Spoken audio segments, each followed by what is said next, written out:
안녕하십니까. 이번 시간에는 이 점유권의 효력을 중심으로 살펴보도록 하겠습니다.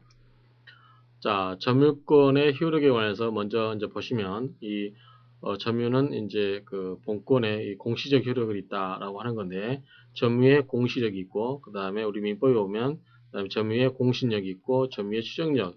그래서 이 공시력과 공신력, 추정력 이러한 것들을 이제 법에서 규정하고 있는데, 우리가 저번 시간에 앞에서 부동산 등기에 대해서 공부를 했습니다. 그래서 우리 부동산 등기에서 공신력이 인정이 됐었나요? 안 됐었죠? 잊어보신 분들 계시죠? 그래서 이렇게 등기의 추정력하고 이 점유의 추정력을 비교해서 이제 한번 보시라고 이렇게 표를 정리했는데, 자, 한번 보십시다. 자, 등기의 추정력은, 자, 등기는 어디에서만 인정이 됐죠? 부동산에서만 인정이 됐습니다. 따라서 동산이라든가 이런 건 인정이 안 됐고, 미등기 부동산도 역시 인정이 안 되고, 등기 부동산에서만 이 추정되는 인정이 되고, 점유의 추정력은 뭐냐면, 자, 동산이죠. 동산에서 인정이 되고, 자, 비등기 부동산에 대해서는 이 나눠집니다. 그래서 이것이 인정할 것인지 인정하지 않을 것인지에 대해서 나눠지고 있는데, 다수설은 인정하고 있고 판례는 인정하고 있지 않습니다. 부동산에 대해서는 역시 인정하지 않고요. 그다음 수정되는 인적 범위에 대해서 제3자 간에서는 원용이 다 가능하고, 당사자 간에서는 이제 당사자 간에 있어서는 점유를 주고받은 당사자 간에서는 뭐냐면 이 점유에서는 인정이 안 되겠죠. 점유를 주고받고 한 당사자 간에서는 그 점유 추정력이라는 것은 인정할 수가 없다라고 하는 게 이 통설의 입장인데, 이 부동산의 이 등기 추정력에서는 이전 등기에 대해서는 원용이 가능하지만 보존 등기에 대해서는 그것이 역시 원용이 불가능하다라고 하는 것은 당연한 거겠죠. 그래서 처음에 부동산을 처음으로 이제 건물을 새로 짓다든지 그러한 경우에 보존 등기를 해야 되는데, 그러한 경우에 당사자 간에서 그 점유권에 관해서는 다툴 수 있어야 되겠죠. 이제 점유 자체를 보호하려는 효력에서 점유 보호 청구권이 있습니다. 그래서 이렇게 A에서 B로 갔을 때 이 B가 일정한 이 동산이라든가 이 물건을 점유하고 있을 때, 이것을 있을 때 아까 예를 든 것처럼 C, D, E가 이것을 침해했을 경우에 이것을 어떻게 격퇴시킬 것인가 라고 하는 게 이 점유보호 청구권입니다. 그래서 점유보호 청구권이라고 하는 것은 본권의 유무와 관계없이, 즉 B는 이 물건에 대해서 점유할 수 있느냐, 즉 소유권이 있느냐, 질권이 있느냐, 그런 여러 가지 어떤 본권을 따지지 않고 단지 사실상의 이것을 지배하고 있는 그 자체로서의 효력을 인정받는 것, 그게 뭐라고 그랬죠? 점유권이라고 그랬습니다. 그래서 본권의 유무와 관계없이 점유 그 자체를 보호하기 위해서 인정되는 일종의 물권적 청구권이다라고 하는 게 점유보호 청구권입니다. 점유자가 점유물을 침해하거나 침해할 염려가 있는 경우에 그 자에 대해서 점유 상태를 회복하기 위해서 반환 청구, 방해 청구를 할 수 있는 권리를 말한다. 자, 점유보호 청구권은 크게 세 가지가 있습니다. 이제 좀 이따 배우겠습니다만, 자, C가 이것을 실제로 침탈을 해버렸어요. 이 물건을 뺏어서 가져가 버렸습니다. 그러면 B는 어떻게 할까요?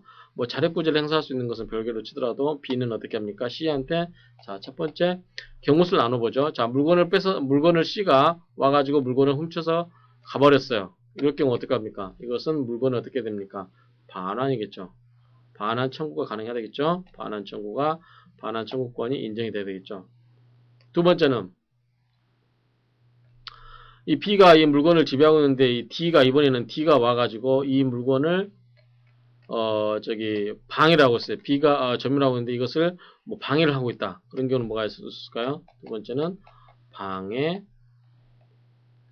제거, 청구가 인정이 되겠죠. 그쵸? 세 번째는 뭐냐면, 이제 와서 이제 겁을 주고 있어요. 이제까지는 이 범주까지는 안 들어오고 있는데 곧 들어올 것처럼 이렇게 와서 방해를 협박을 하고 있습니다. 그런 경우 어떻게 할까요? 이런 경우는 예방을 청구하면 되겠죠. 그래서 이런 경우는 예방을 청구할 수 있는 거예요. 그래서 이 세 가지가 크게 인정된다는 거. 실제로 와서 침탈해서 가져간 경우, 이것은 반환. 와서 가져가지는 않았지만 방해를 하고 있어요. 그 방해를 제거해달라. 세 번째는 여기까지는 방해 제거할 정도까지는 아니지만 와서 굉장히 곧 방해할 것처럼 이렇게 위협하고 있는 경우, 이런 경우는 그것을 예방해달라, 방해를 예방해달라 할 수 있는 그러한 이 세 가지 권리가 있다. 그래서 이 각각의 경우 수에 맞춰서 그에 맞춰서 이 점유보호 청구권도 세 가지 경우로서 나누어서 있다. 이제 하나씩 보시면 점유물 반환 청구권이죠. 자, 실제로 물건을 누가 와서 침탈해 간 경우, 그러한 경우에 인정되는 거고요. 자, 방해 제거 청구권은 와서 방해를 하고 있는 거죠. 방해하고 있는 그 상태를 벗어나고자 하는 것이고, 방해 예방 청구권은 뭐냐면 곧 방해를 현실적으로 하고 있지 않지만 곧 방해를 할 것 같아요. 그래서 그 방해를 미연에 방지시켜달라고 하는 게 방해 예방 청구권입니다. 자, 하나씩 보시면 뒤에서 자세하게 배웁니다만 전체적인 밑그림을 여러분들이 이제 보시라고 표로 한번 정리를 해봤습니다. 자, 반환 청구권은 뭘까요? 점유 침탈이 있어야 되겠죠.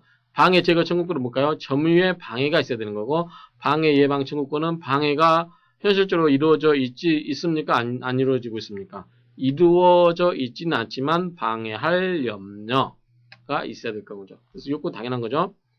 그 다음에 침탈자 및 포괄 승계인에게 청구가 이제 그래서 누구한테 하냐 이거죠. 자, 이거는 A가 B한테 줬는데 B가 있을 때 C가 와서 이것을 실제로 침탈한 거죠. 이건 누굽니까? C. 침탈자 및 그 사람의 뭐다? 포괄 승계인 C-.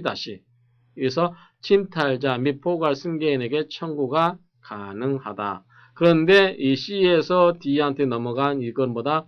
이거는 포괄이지만 이거는 포괄이지만 이거는 뭐죠? 매매라든가 그런 경우에는 무슨 승계? 특정 승계라고 말씀을 드렸습니다. 어떤 개개의 건건 하나하나 권리가 이전되는 경우 그것은 특정 승계인데 특정 승계인에 대해서는 이런 점유물 반환 청구권이 인정이 되고 있지 않다. 라고 하는 점.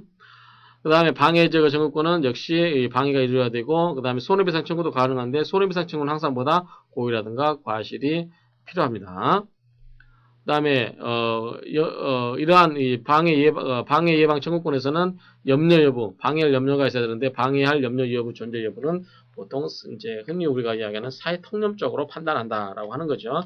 그다지 어려운 문제가 아니고 요건은 이러한 요건을 갖춰야 되고요.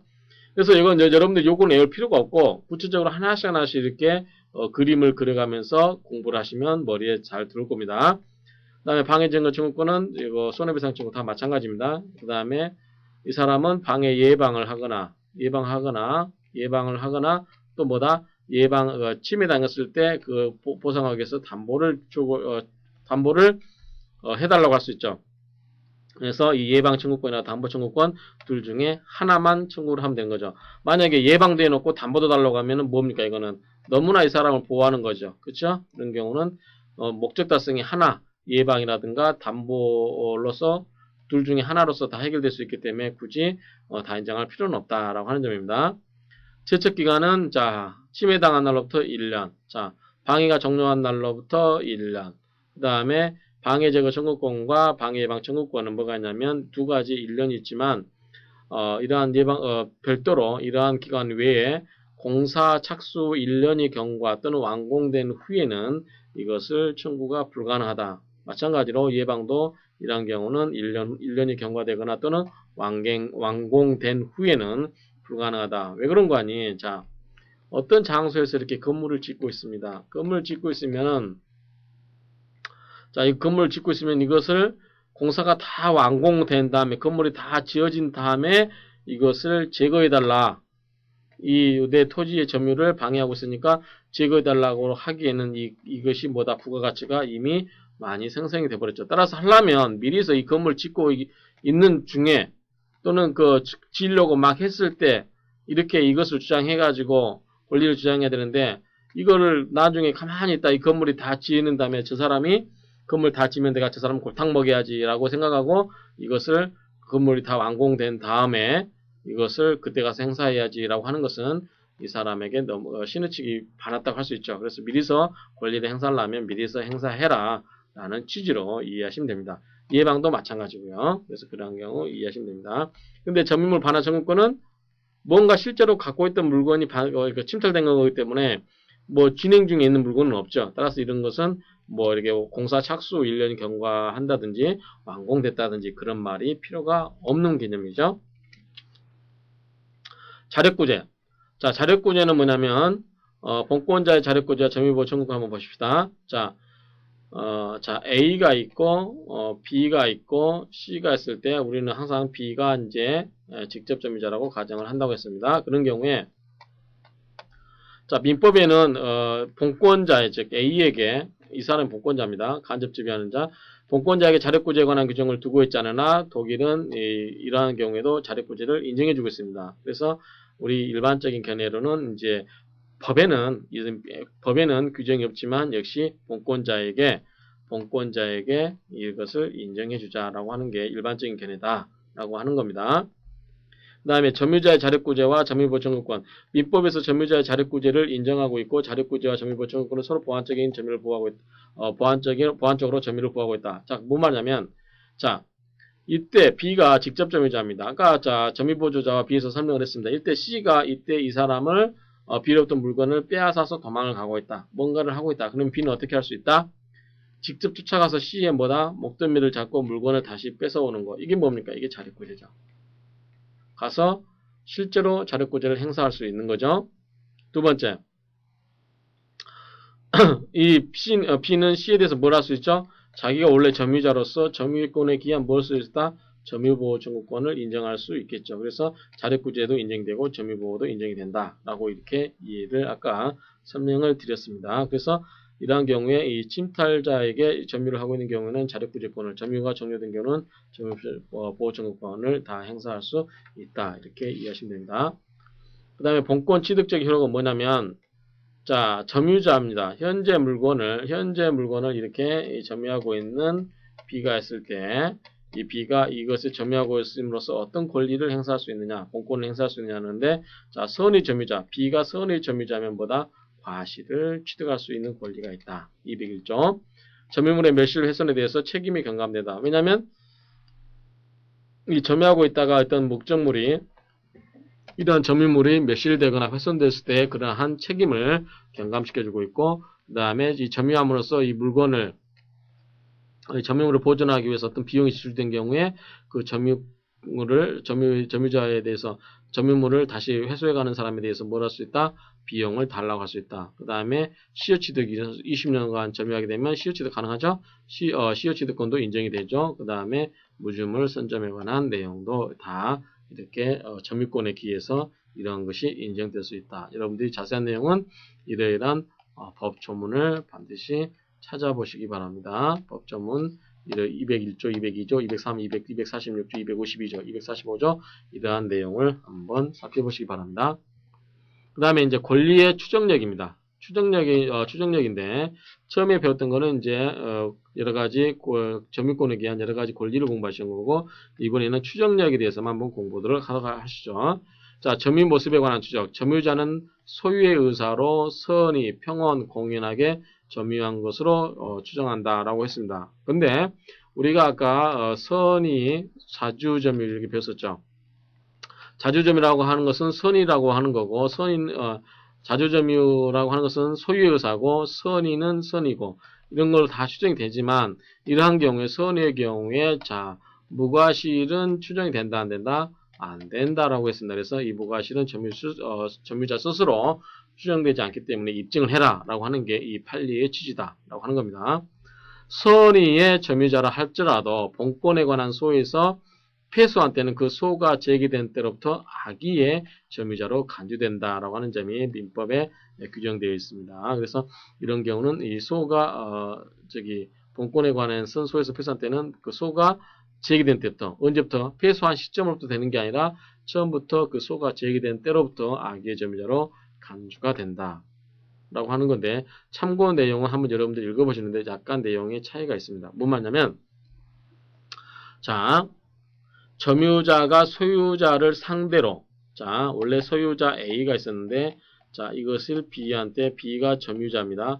이렇게 물건을 지배하고 있었어요. 그럴 경우에, 자, B가, 자, 이 사람을 상대로 원래 소유자를 상대로, 점유자가 소유자 상대로 소를 제기해서 패소한 때 져버렸습니다. 이런 때는 뭐냐면, 자주점유가 그런 경우도 유지가 됩니다. 그렇죠? 이런 경우에도 자주점유는 유지가 되나, 소유자가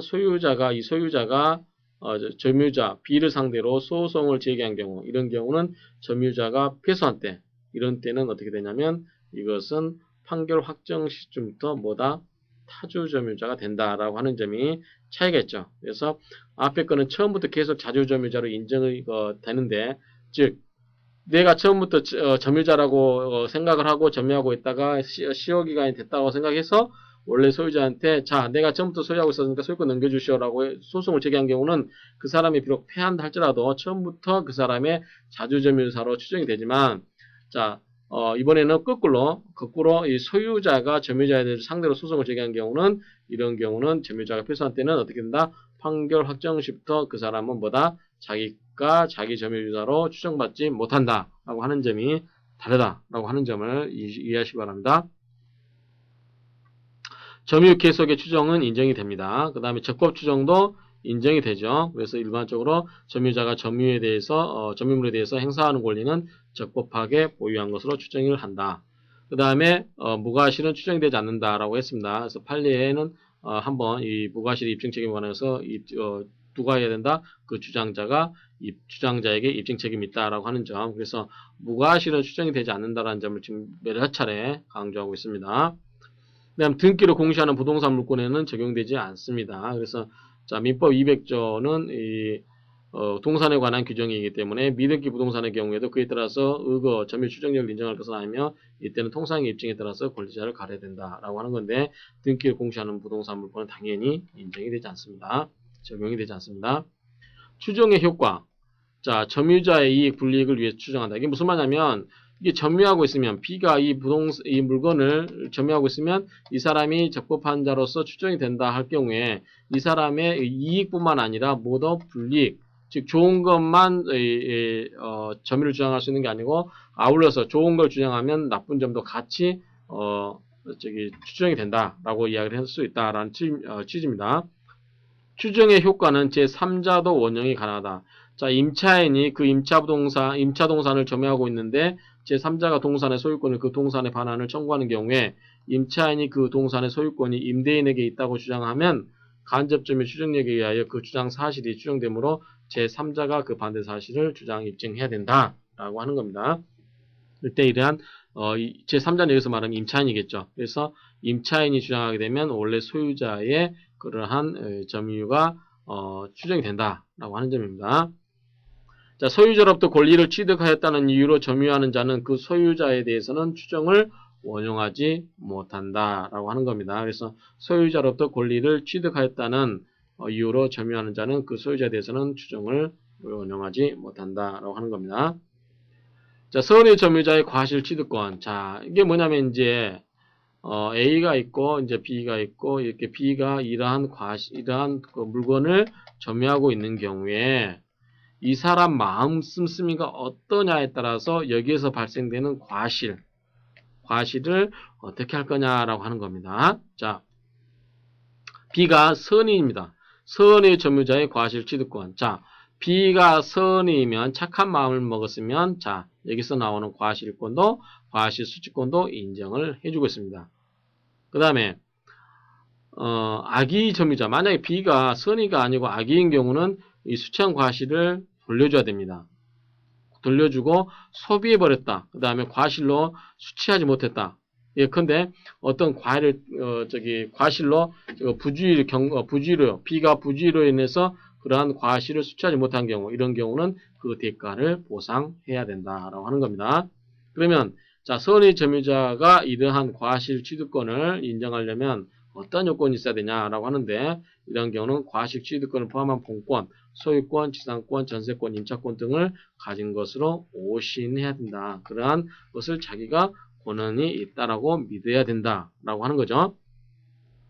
폭력, 은비에 의한 점유자는 비록 선이라도 악의 점유자로 취급된다. 그래서 폭력을 행사하거나 그 다음에 숨기거나 뭐 여러 가지 그러한 경우에 그러한 점유자는 비록 그 사람이 선이라 할지라도 뭘로 취급한다? 악의로 취급한다라고 하는 거죠.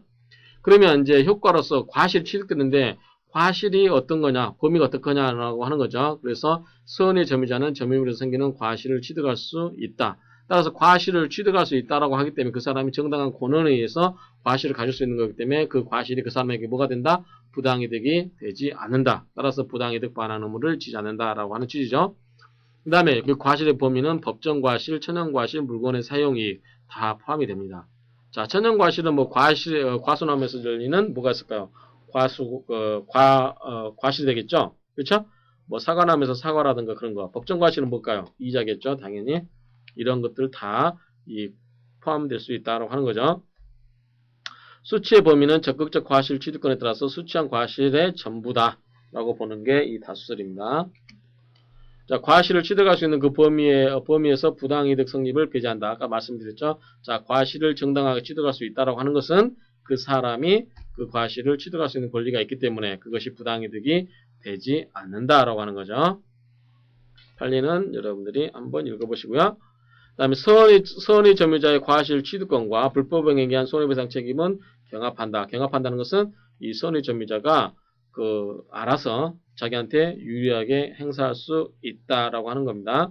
그래서 이 내용은 판례는 그러한 내용을 설명하고 있는 거기 때문에 이 판례도 여러분들이 읽어보시면 되겠습니다. 참고로 하나 읽어보시면 자, 토지의 선의의 점유자로서 그 과실을 취득할 권리가 있어 경작한 농작물의 소유권을 취득할 수 있다 하더라도 법령의 부지로 상속인이 될 수 없는 사람을 상속인이라고 생각하여 본권 토지를 점유했다면 피고에게 과실이 있다고 아니할 수 없다.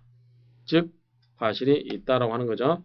이게 무슨 소리냐면 상속으로 법령의 부지라고 하는 건 뭐죠? 법을 알지 못해서 그 말입니다. 법을 알지 못해가지고 상속인이 될 수 없는 사람이 상속인이라고 믿고서 계속 그거 토지를 점유한 경우는 그 사람에게 뭐가 있다? 과실이 있다라고 판결을 한 겁니다. 따라서 피고의 본권 토지 점유는 진정한 소유자에 대해서 불법행위를 구성한 것이라 아니할 수 없는 것이고 피고에게 그 불법행위로 인한 손해배상 책임이 있는 것이며 선의의 점유자도 과실 취득권이 있다 하여 불법행위로 인한 손해배상 책임이 배제되는 것은 아니다. 따라서 이런 경우는 손해배상 책임도 질 수 있다라고 하는 겁니다. 이걸 요약해 드리면 자 A가 B 안에 가 있고 B가 이제 선의 점유자였습니다. 선의 점유자인데 B가 죽어서 B 다시 상속이 된 거죠. 그때 B 다시는 법에 의하면 상속받을 수 없다. 그런 게도 불구하고 B 다시가 법을 잘 몰라가지고 B로부터 상속받았다고 생각을 해서 계속 점유한 경우에 이게 분명히 보면 선의 점유자가 될 수 있겠죠. 그렇지만 이런 경우에도 손해배상 불법에 인해서 A에게 손해배상 책임을 질 수 있다. 그래서 별개다라고 하는 점입니다. 그게 판례 취지다라고 하는 거고요. 이번에는 이제 악입니다. 이때 과실을 어떻게 할 거냐죠. B가 어떨 때? 악일 때. 그러면 우리가 악이라고 하면 이 사람에게 뭡니까? B가 이 사람이 정당한 자기한테 뭐가 없다? 권한이 없다라고 생각하는 거죠. 이런 경우에 악의의 점유자는 수치한 과실을 뭐 해야 된다? 반환해야 되죠. 반환해야 되고 이미 소비해버렸거나 과실로 인해서 자기의 잘못으로 인해서 훼손 또는 수치하지 못한 경우는 과실의 대가 금액이겠죠. 그 과실의 대가를 보상을 해라 라고 하는 거죠. 자, 폭력 은비로 인한 점유자는 아까 뭐라 그랬죠? 악의로 본다고 했습니다. 선의 점유자라도 본권에 관한 소에서 패소하면 그 소가 제기된 때로부터 악의 점유자로 본다라고 이것도 이미 나왔습니다. 본권에 관한 소는 권리기속에 관한 소로서 엄격하게 해석가 된다. 자, 판례를 한번 보시면 판례도 예컨대 지상 건물 철거 및 토지 인도 청구 소송은 이에 해당하지 않는다고 하나 토지 소유권 이전 등기 말소 청구권은 이에 해당한다라고 이렇게 판결을 하고 있습니다. 그 다음에 점유자가 점유물을 멸실을 훼손할 때는 악의 점유자는 손해를 배상해야 되겠죠. 그쵸? 점유자가 점유물을 멸실 훼손한 경우 자, 점유물의 멸실을 훼손한 경우의 책임입니다. 이런 경우는 악의 점유자는 뭐되다? 배상, 전부, 손해의 전부를 배상해라. 선의의 자주 점유자는 이익이 현존하는 한도에서 배상하면 된다. 자기에게 그 이익이 현존하는 한도 내에서 배상하면 된다. 따라서 이 소유의 의사를 가지지 않는 타주 점유자는 소유의 의사를 가지지 않는 타주 점유자는 남의 소유권이라는 걸 전제하는 거죠. 예컨대 임차인 전세권자 뭡니까 그 사람들 전부 자기 거라고 생각합니까? 여러분들 전세 살면서 이 집이 자기 거라고 생각합니까? 아니죠. 이 집은 주인 거지만 내가 이것을 사용하고 있다라고 하는 거죠. 그래서 이러한 경우는 선이더라도 악의 점유자와 같이 배상 책임을 진다라고 하는 거죠. 그렇죠? 타주 점유자이기 때문에 그렇다라고 이렇게 이해하시면 됩니다. 방금 이제 또 설명했는데 선의 점유자, 자주 점유자는 이익이 현존하는 한도에서 책임을 진다. 그래서 이익이 현존한 한도 내에서 배상하면 된다. 그 다음에 소유의 의사가 없는 점유자는 선이더라도 악의 점유자 같이 손해의 전부를 배상해야 된다.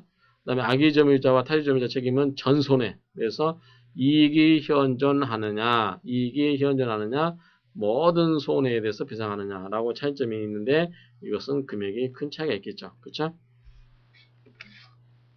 그러면 이번에는 이제 필요비, 비용입니다. 필요비는 이제 필요비가 있고 유익비가 있겠죠. 그런 경우에 이러한 비용 상환을 청구할 수 있느냐라고 하는 거겠죠. 그렇죠? 누구한테? 자, A가 있고 B가 이제 원래 권리자라고, 원래 본권에 대한 권리자라고 하면, 자, B가 있고 이 B는 점유자입니다. 이런 경우에 B가 이러한 물건을 점유하고 있는 상태에서, 자, 나중에 이걸 물건을 A한테 돌려준다든지 그럴 경우에 이때 B가 자기가 이 물건을 관리하면서 점유하고 있기 때문에 관리하면서 비용이 들어갔을 거 아니에요. 그렇죠? 비용이 들어갈 경우에 이 비용을 A한테 달라고 할 수 있느냐라고 하는 문제가 이 점유자의 비용 상환 청구권입니다. 자, 비용에는 크게 이제 필요비와 유익비가 있습니다. 필요비는 말 그대로 정말 그 물건을 유지하기 위해서 필요한 비용이겠죠. 유익비는 뭐냐면 그 값어치를 증대시키기 위해서 들어가는 거죠. 반드시 필요한 건 아니지만 값어치를 증대시키기 위해서 하는 것이다. 자, 필요비는 점유물 반환 시 회복자에 대해서 청구가 가능하겠죠. 왜냐하면 필요비는 그 물건을 유지하는데 반드시 필요한 돈이에요. 따라서 그것을 만약에 인정 안 해줘 버리면은 이 물건이 없어질 수도 있겠죠. 그렇죠? 그래서 이런 경우는 이 점유물 반환 시 회복자에 대해서 청구가 가능한데 문제는 이 사람이 그 물건에서 뭘 취득했다? 과실을 취득한 경우는 이러한 통상 필요비는 달라고 할 수 없다. 어떻게 된다? 둘 다 상쇄시키는 거죠. 쌤쌤이 우리 흔히 하는 말로 이 사람이 점유자가 여기서 과실 수취권을 받은 경우는 과실을 딴 경우는, 즉 과실을 얻은 경우는 이 사람이 거기에서 통상적으로 보존을 해야 되는 그 정도의 필요비는 이 과실 수취권과 이 사람이 어떻게 된다? 서로 상계됐다라고 보자. 그래서 이런 경우는 통상 필요비는 청구할 수가 없다라고 보는 거죠. 자, 유익비는 반대로 이제 꼭 필요한 건 아닌데 이 값어치를 증대시키기 위해서 들어간 돈입니다. 그런 경우는 이 점유자가 유익비를 지출한 때는 그 선의악의를 불문하고 가액의 증가가 현존한 경우, 즉 이 물건의 값어치가 굉장히 높아졌다. 현존한 경우 지출 금액 또는 증가액 중에서 어떻게 회복자의 선택. 이건 누구냐면 회복자 누굽니까? A죠. 물건을 다시 B로부터 가져오는 A가 이 회복자 선택으로 지출 금액이라든가 증가액의 상환 청구가 가능하다. 그래서 이를 위해서 유치권 행사가 가능하다는 것은 B가 계속 가지고 있다라고 하는 거죠. 그래서 B는 A한테 자, 내가 여기에다가 유익비를 1억을 지불해가지고 수선하면서 1억비를 지불했는데 이 값어치가 현재 증가가 됐다. 2억만큼의 값어치가 증가된 것이다. 라고 했을 때 이런 경우는 누가 결정하냐? 2억을 줄 거냐, 1억을 줄 거냐, 누가 결정하다? 이럴 때는 회복자의 선택이겠죠. 그래서 A의 결정으로 한다라고 이해하시면 됩니다. 자, 법원은 회복자의 청구에 의해서 상당한 상환기간을 허용할 수 있다.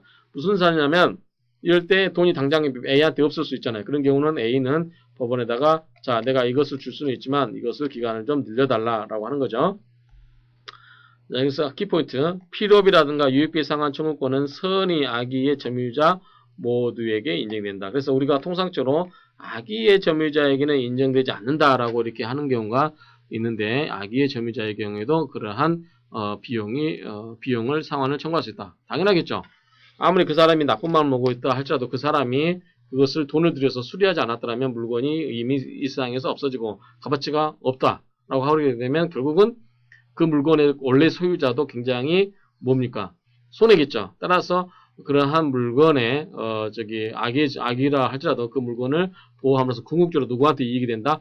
원래 소유자한테 이익이 된다고 하면 굳이 악의 점유자라 해서 그러한 비용 상환 청구권을 부인할 필요가 없다. 그래서 사회정책적으로 그러한 경우는 둘 다 이익이 되니까 그런 경우는 원래 소유자도 이익이 되기 때문에 그런 경우는 악의의 점유자라 할지라도 그런 경우는 인정해주자라고 하는 취지입니다.